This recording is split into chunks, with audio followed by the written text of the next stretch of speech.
Mes frères, mes sœurs bien-aimés, nous célébrons en ce jour la fête du Christ roi, le Christ roi de l'univers, visible et invisible.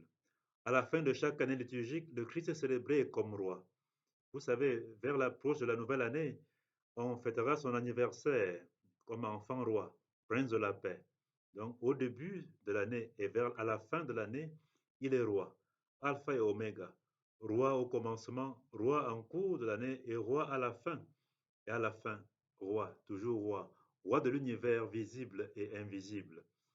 Et je me rappelle un éminent juriste de ce pays dans le combat politique contre les prétendus rois qui croient avoir un règne éternel ou un règne divin. Il disait que seul Dieu est Dieu. Et je crois que c'est vrai, seul Dieu est Dieu et seul Dieu est roi. Les autres rois, quand ils sont légitimes, ne tirent leur royauté que de la royauté même de Dieu.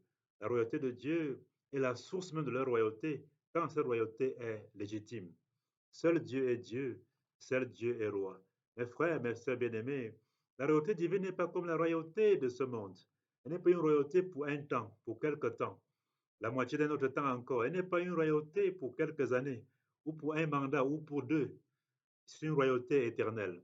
Parce que le Christ, roi qu'il incarne, est Dieu, il est divin, il est éternel. Donc sa royauté ne peut être que éternelle.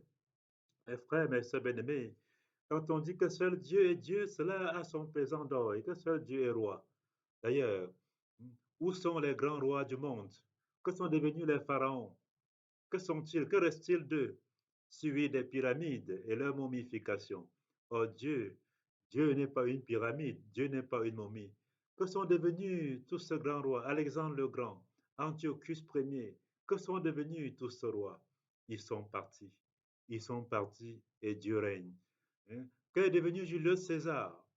Qu'est devenu ce grand César? Lui aussi il est parti et Dieu règne. Qu'est devenu tout cet empereur, les empereurs de l'Empire turc ottoman? Que sont-ils devenus? Ils sont partis. Qu'est devenu Napoléon Bonaparte? Que sont devenus les grands rois, les grands empereurs des empires de l'Afrique de l'époque? Tous sont partis. Seul Dieu est Dieu, cela est vrai. Seul Dieu est Dieu et seul Dieu est roi. La royauté divine est une royauté de partage, c'est une royauté de la charité.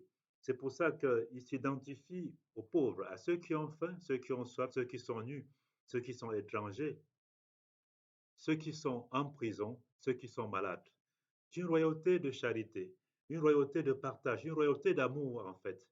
D'ailleurs, il dit dans Marc 10, 45 que le Fils de l'homme n'est pas venu être servi, ni pour asservir, mais pour servir et donner sa vie en rançon pour l'humanité qu'il aime. Ce n'est pas une royauté d'oppression, ce n'est pas une royauté de domination, une royauté de service, une royauté de partage et d'amour. C'est cela la royauté du Seigneur. Pourrait-on dire son leadership est un leadership de partage, un leadership de service, d'amour. Il donne tout et il se donne. Voyez-vous, le Christ donc s'identifie, le Christ roi s'identifie à ce pauvre-là, aux affamés, aux assoiffés, aux malades, aux prisonniers, aux étrangers, aux nus, en bref, tous ceux qui sont pauvres. Ça veut dire, veux-tu voir le prince du royaume? Veux-tu rencontrer le Christ roi? Alors va vers le pauvre. Quand tu visites un pauvre, quand tu donnes à manger à un assoiffé, quand tu visites un prisonnier, quand tu visites un malade, quand tu accueilles un étranger, le Christ dit aujourd'hui que c'est lui que tu accueilles.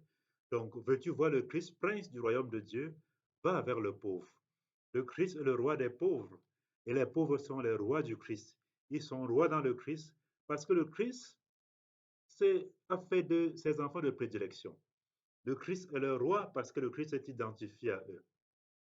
Mes frères, mes sœurs bien-aimés, la charité est la vertu des princes, est la vertu des princes, la vertu du royaume.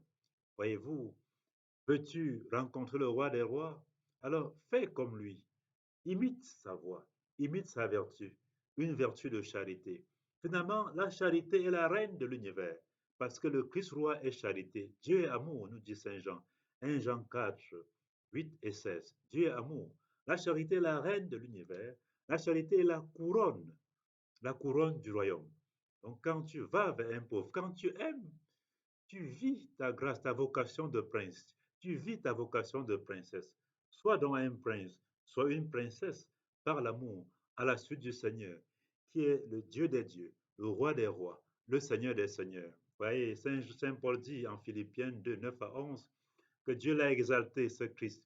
Il lui a donné le nom qui est au-dessus de tout nom, afin que tout genou fléchisse et que toute langue proclame que lui, Jésus, que lui, le Christ, il est Seigneur. Mes frères, mes sœurs bien-aimés, imitons ce Seigneur. Il ouvre son royaume, comme je dis, sa royauté est ouverte. C'est pas une royauté égoïste. Il n'a pas peur de son pouvoir, il le partage. Il le partage parce que comme il est prince, il veut faire des princes comme lui dans le royaume des cieux. Par l'amour, par l'amour. Va donc et fais comme lui. Sache que chaque pauvre que tu vois est un prince, parce que le Christ est le roi. Il est le Christ des pauvres, et les pauvres sont les pauvres du Christ. Le Christ est le roi des pauvres, et les pauvres sont les rois du Christ, les rois dans le Christ. À lui la gloire pour les siècles des siècles. Amen.